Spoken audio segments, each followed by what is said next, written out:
Welcome to the final segment of our virtual class. This is part 404, and we're going to do books 16 and 17 of the Odyssey. When we left our story, Odysseus had landed back in Ithaca and had met up with Athena, who was disguised as a young shepherd. And the last thing that she said was that she was going to go and tell Telemachus to go home from Sparta, which she did. So Telemachus now arrives in Ithaca, and remember, Athena had told him to go to the swineherd's hangout. This is Eumaeus, the good servant, one of the good servants. So he goes to Eumaeus, which is, of course, where his father Odysseus is hanging out. Interestingly, the dogs who had barked at Odysseus recognize Telemachus and don't bark at him. And in a moment, you'll see why that's significant. The swineherd is thrilled silly to see him and greets him sort of like a father would greet a long lost son. This is a really significant piece of information about Telemachus. The dogs recognize him because he has been hanging out with the swineherder. And that tells us a little bit about Telemachus as a person. Even though he didn't have his father's guidance and his father as a role model as he was growing up, he's not so much the spoiled little prince as one might expect him to be. In fact, he does hang out with the humble folk, and he must treat them in a way that's very respectful because Eumaeus feels very strongly toward him. But the fact that the dogs don't bark means that Telemachus has been there many times before and they recognize him. So I think that's kind of a neat tale telling us a little bit about how Telemachus is really a very special young man. He asks about his mom. Remember that Athena had told him that mom was going to marry one of the suitors and that she no longer cared about him and didn't care about dad anymore. In fact, he finds out from Eumaeus that she's not married and she is in fact still pining away for her husband. So Telemachus realizes that that was not good information.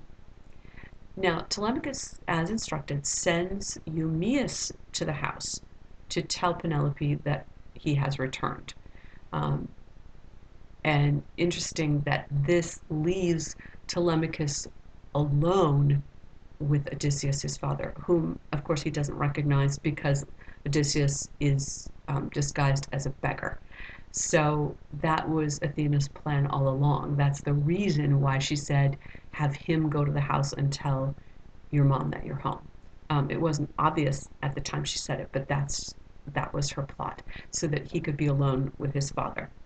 So as soon as he leaves, they've all been very polite. He was introduced to the beggar and doesn't realize that that's his father. So as soon as Eumaeus goes off, you can sort of picture Athena kind of standing at the doorway, but in a position where only Odysseus could see her and not Telemachus, and she beckons him. So Odysseus goes outside and she turns him back into himself. So he comes back into the house, and Telemachus kind of freaks out because he thinks this beggar guy must be a god because he's changed his appearance. After all, that's what the gods do. They take on different disguises. So remember how we said gods are sometimes disguised as beggars? My gosh, here's a god. So he's freaking out. And Odysseus says, no, no, no, no, no. I'm not a god. I'm your dad. And at first, he doesn't believe it because, if you're immortal, how could you change appearances? But then Odysseus says, no, no, it's Athena who changed how I look. I didn't do this myself. And then Telemachus believes him. They immediately start working on a plan to get rid of the suitors.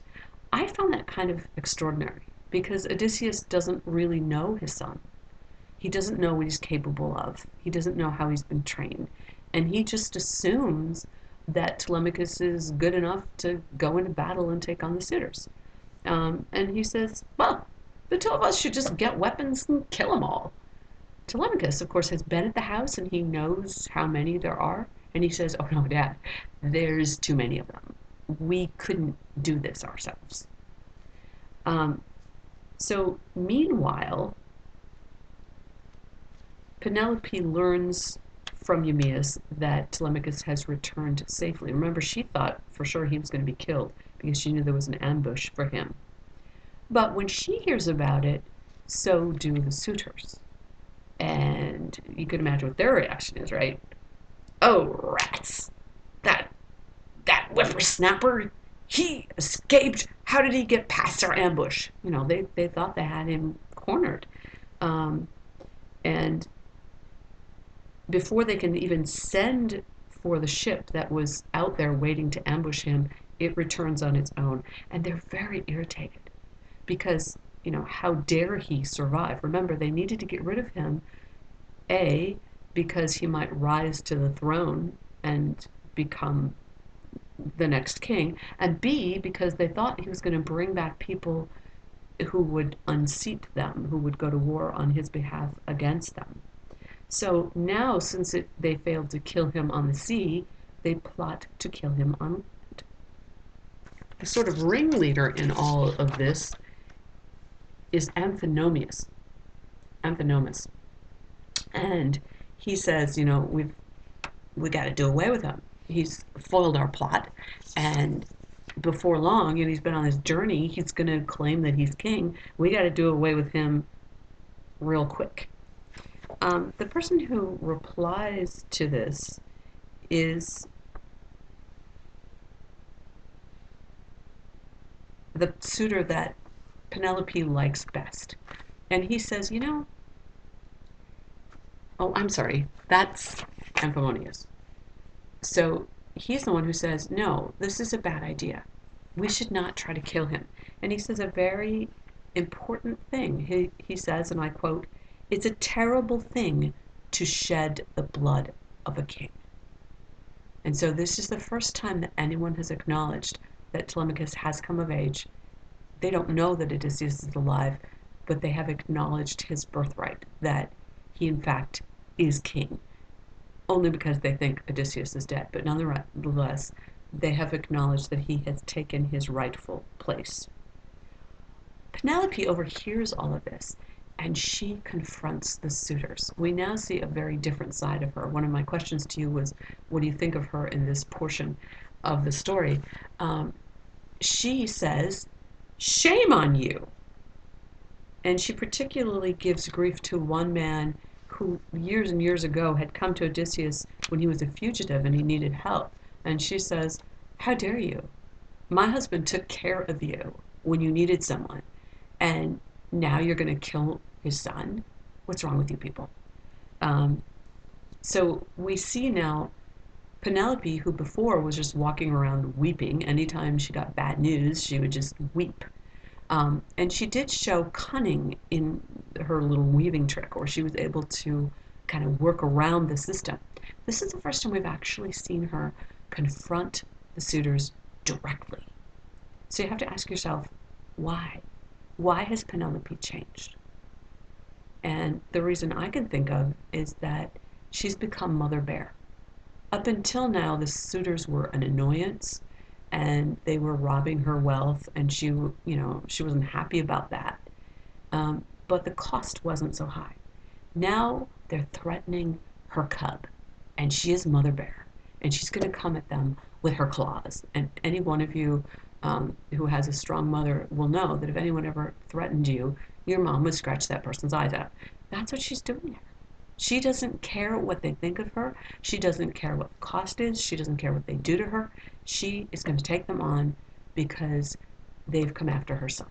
But she's also a very powerful woman, bringing up this issue from 20 some years ago when this man needed help. So she keeps her cool, and her head is very strong, and she's able to make a really good case.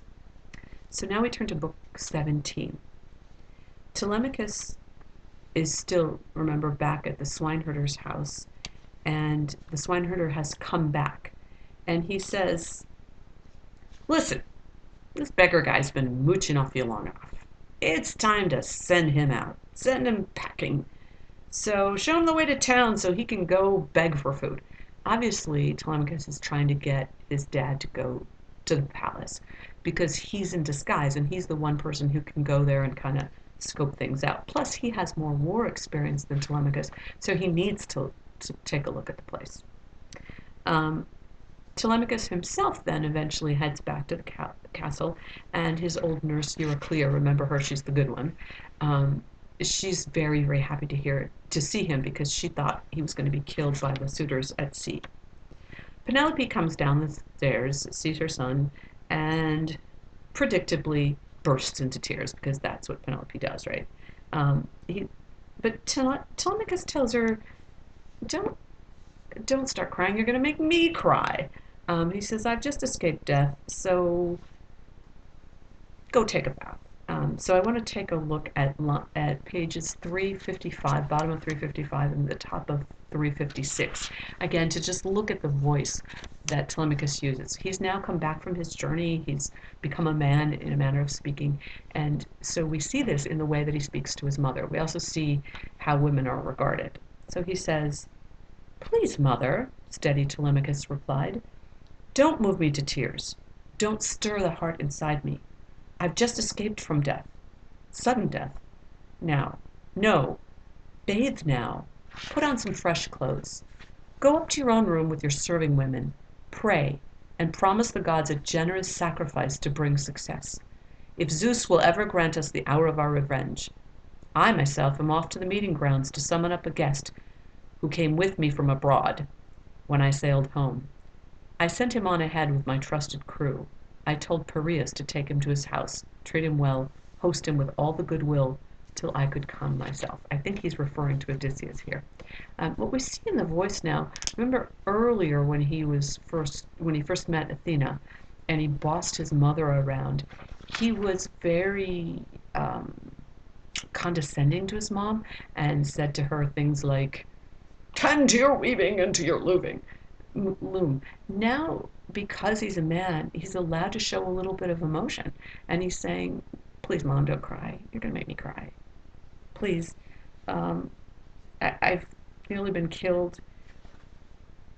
Go relax. Have a bath. Put on some fresh clothes. And make a sacrifice." So now you might say, well, he's telling her to go take a bath. But really, he's saying, you deserve a break. This has been hard for both of us. And he's telling her to sacrifice. So this is the first time that he's kind of connecting with his mother. Make a sacrifice on my behalf. Try to help me in your way. So, Mom, I need your help. I need your help, not with a sword, but I need your prayers. So he's now kind of tempered. Earlier he was having trouble controlling his emotions. Now he's able to show emotion, but able to keep it within the confines of decorum and orderliness. So that's a very important development in his progress. Telemachus now goes out to meet with the suitors. He's going to have to confront them. Athena makes him look really impressive. So he's come back from his journey. He has technically become a man, and now he really looks like a leader. They greet him warmly because they're kind of cynical and they're two-faced. So they act like, "Oh, how nice to see that you made it back from your voyage." And of course, they were planning to kill him, and now they're planning to kill him again. So they're a bunch of hypocrites.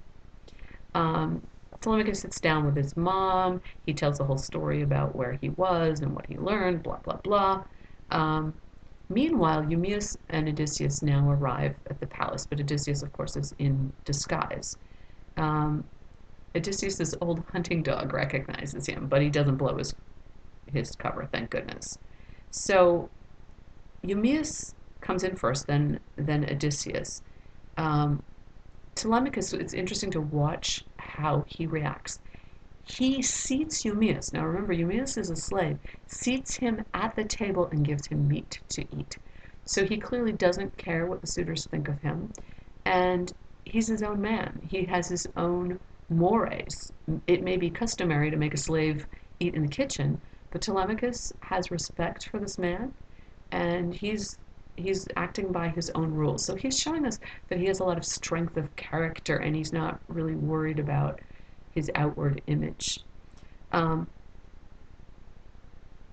He also sends goodies and meat to Odysseus, who, as a beggar, is kind of hanging out and sort of crouching by the door.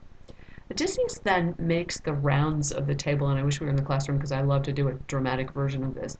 So he goes to each person. You can imagine them seated at the table. He's going to come up behind them, and he's probably got something like a little bowl, and he says, "Will you give me something to eat?" And remember the rule. The rule is that the beggars could be gods in disguise. So you have to be kind to them. So everyone gives them a little, a little something from their plate, except for this guy, Antinous. Antinous is obnoxious. And he not only refuses, but he picks up a footstool and threatens, to bash him with it if Odysseus doesn't get away. So this shows us that suitors are not necessarily good people, and they don't really care how Telemachus would see them. Remember that Telemachus sent meat and goodies, setting an example, head of household, and Antinous just really doesn't care. The other suitors then remind him that this could be a god in disguise, but he really doesn't care. Penelope sees this, and she says to Antinous, "You better watch yourself, and you should be ashamed of yourself." So again, we see her showing her strength. She's found new strength because her son's come back, her son's become a man. Things are changing for her and for her family as a whole. She then sends word to the beggar, not knowing that it's her husband, that she'd like to speak to him. She knows it's been told that he's a world traveler because remember he told Eumaeus that he had fought in the War of Troy. So she thinks that he might have some news about Odysseus, and she wants to hear that news from him. Odysseus does not come right away when she beckons him, but he sends back word from across the room that it would be better to talk in private after sundown when the suitors have gone back to their own home. So that brings us to the end of book 17. And I think we've covered all of the discussion questions. So this is our final portion of our virtual classroom. I hope you've enjoyed it, or at least been a little bit entertained. And I look forward to seeing you all on Friday. I hope that the weather will be favorable to us by then. Thanks. Don't forget to look on Blackboard. I will send you a note as well. I'll send you an email, and I will have your homework posted to Blackboard as well. It will be to read chapters 18 through 21, and I will post the usual questions. I'll see you on Friday. Bye-bye.